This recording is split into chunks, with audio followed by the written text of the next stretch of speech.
The rate cut of doom. Let's have a look. Hello everyone, Florian here and welcome to another episode of HeiseSays.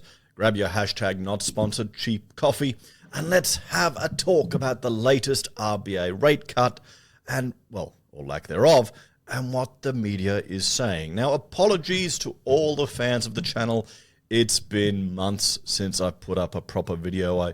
I generated a few shorts to keep some stuff going out there, but, well, life has just gotten very busy. The last couple of years have been hectic, and we're owner building and working on our house, as you can see around me, and we've made a lot of progress. I think the last video I did, we were just pouring the concrete, just got off the ground. So now we're at lock-up stage. We're starting to rough in some of the electrical. A big thing for us is getting all of the fencing done around the site, so Rachel can come and work over here on the house, and the kids, well, Edward isn't going to run away. And we're getting there, guys. I'll give you a bit of a tour as we're going. I've decided to move my office here now that we're locked up. We've got power and almost have the internet here. And, I mean, it's fun setting up without insulation. It's bloody cold. But, you know, it's good. We're making progress. So it's fantastic. So I really haven't been keeping up to date with a lot of the news. I was not shocked that the RBA held with the latest cash rate target. But apparently, everyone was expecting them to cut. Everyone was. Now, I'm going to have a shot of my not sponsored cheap coffee. Let me know if you're at all surprised in the comments, guys, or if you expected them to hold with this rate. So let me have a shot here. Oh, you can't beat it. So let's start by just looking at some of these articles here that are talking about the rate cut doom or fear-mongering, really, regarding this. I think there was one article where the title simply was, dangers or fear for or destruction or the problems with this cut, or people are going to suffer from this lack of a cut. And, well, yeah, this is media hyping up a negative aspect once again, like they do every time. Hey, like you got to do on YouTube, because that's what gets the attention. And I honestly don't think many of my viewers will be that shocked, why this day matters for a rate cut. The Treasurer is not what they wanted. See, this is why Labor wants to remove the independence of the RBA. I know everyone's frustrated by the RBA, and I'm as much as anyone else, so am I, but you don't want them being a tool for the state to where the Treasurer can just tick and flick and manipulate the rates. Because once the politicians get that ability to print money more than they even have now, well, there's plenty of precedent for that. ASX slips as cautious investors take profit. The US dollar collapses, sparking hopes for a rate cut. The major banks call out the RBA over the rate cut. The share market closes at record levels.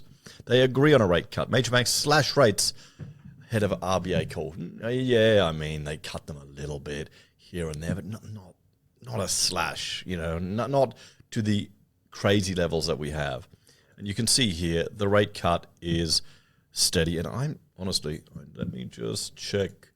We're at, 3.85%. I had to look that up, guys. So just under 4%. Now, you can see with the chart here, you can see where we are with the rates. There you go, guys. Now, this band here, pretty much, that's a normal range.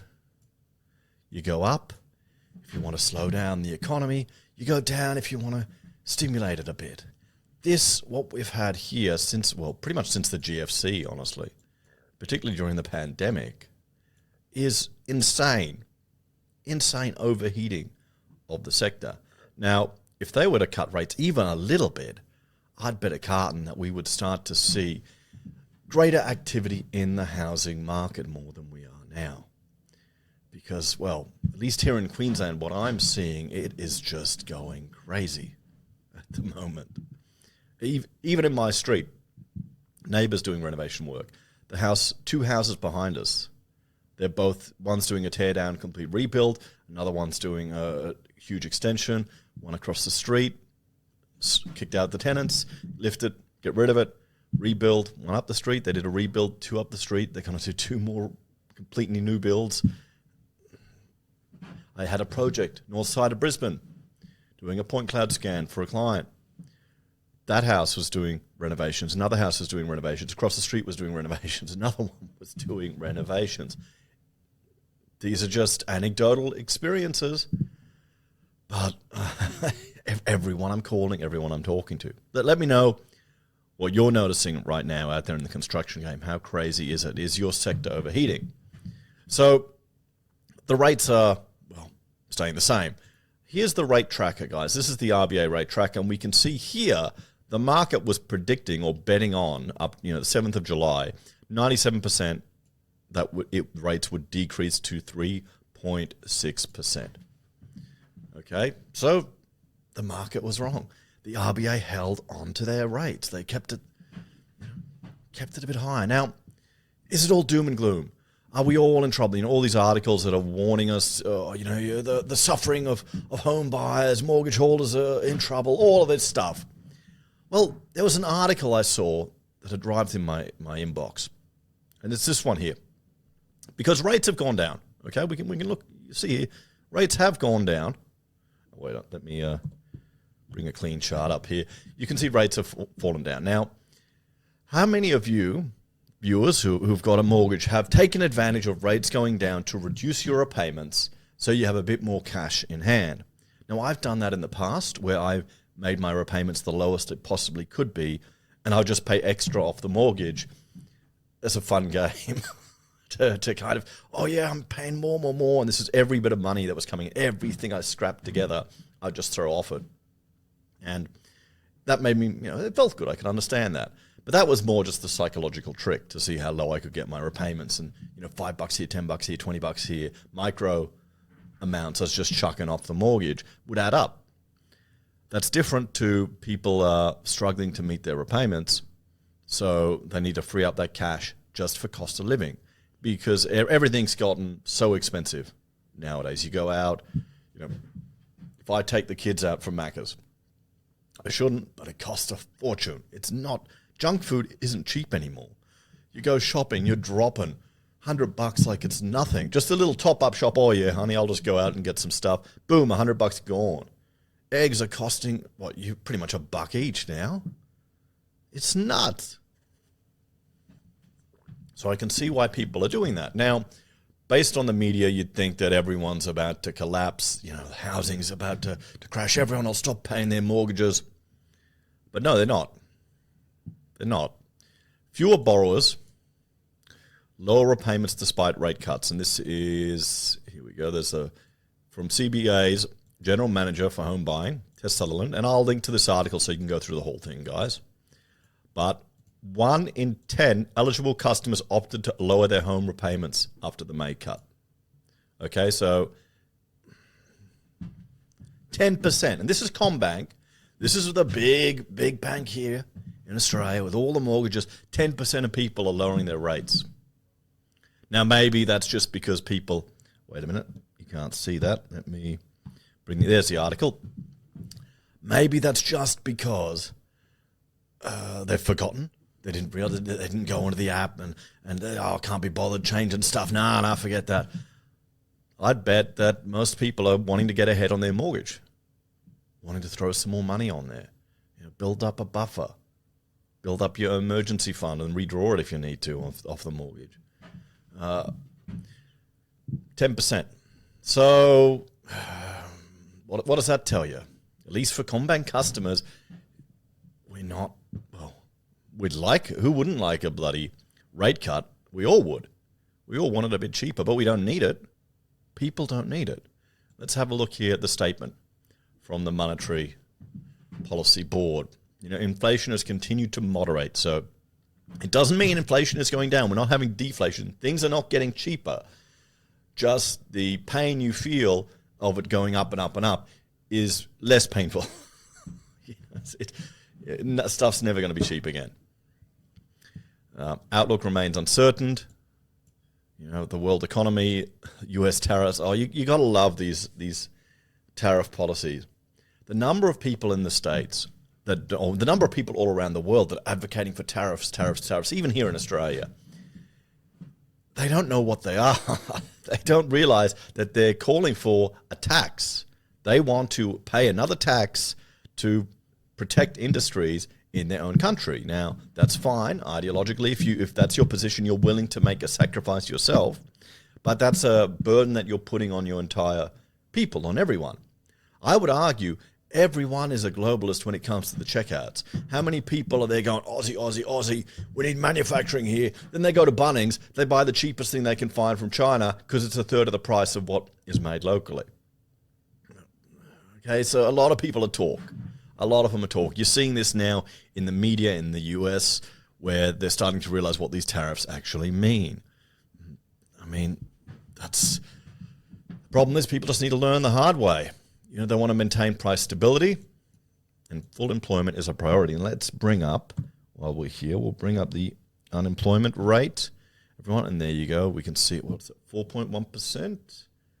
Let me just check that. Again, unemployment. Oh, they don't have it there. Hang on. ABS. 4.1%, yeah. So it's pretty steady. And if we jump back to this article, we can see, or the statement, the board has decided to publish an unattributed record of votes in the post-meeting statements. Today's policy decision was by majority 6 in favour, 3 against. So there you go. To hold the cash rate with 6 in favour and 3 against. So let's have a bit of a chat, hey?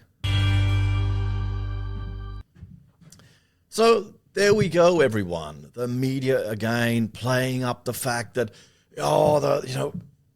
we're in trouble. Everyone needs this rate cut. We're desperate. Australians are struggling. And sure, cost of living is going through the roof. Everything's getting more expensive. But we're not seeing a manifestation of this struggle in the mortgage holders, at least in the CBA mortgage holders. 10% are dropping the rates. Everyone else is just running. This is the two-speed economy we have here, the K-shaped recovery we've got here. You've got the aspect of society that have gotten to the housing market and are riding it up, that are in there, that have the earning capacity to survive and to handle this. Then you've got the people that are not. It's just going to get worse. It's going to get even harder for people to jump onto the housing sector.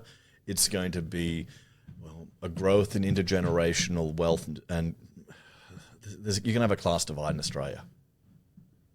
We're not the egalitarian country where we once were, everyone. You've got the NIMBYs are going to keep housing expensive. You've got legislation changes that are going to keep housing expensive. But you've got to be skeptical of a lot of the fear and negativity we hear in the news. So was this the rate cut of doom? Frankly, I would say this saved us from even more expensive housing at the moment. I would say any move down is going to incentivize people to jump in the market. The longer they delay a cut too, that's going to have a bigger psychological impact. We'll have to see. If things are going okay at the moment, I think it's more political that people want to cut. Anyway, thank you all for watching. Let me know your thoughts and opinions on this topic down below. I'll link to these articles in the pinned comment or in the description if you want to read them yourself. And I will, try and get another video coming out daily. We'll see how I go. We'll see. I've got the setup here now working. And thank you to everyone that's continued to support the channel through Patreon and through YouTube memberships and through other donations. While I've been, frankly, pretty slack, I really appreciate it. It's helping fund my plasterboard. So if you want to help out, just drop off some 10 mil plasterboard, guys. I'm only half joking. I had one viewer actually. I gave him some advice. He rang up and we were talking about a project he wanted to do, and I just gave him a bunch of free advice I didn't mind. He saw me at Bunnings and came and gave me a voucher as a thank you. It was really nice, and I instantly spent it at Bunnings as I seem to be doing now all the time. So guys, take care. Hope you're all doing well, and I will see you in the next episode of HeiseSays. Bye for now. Let's see if the outro still works.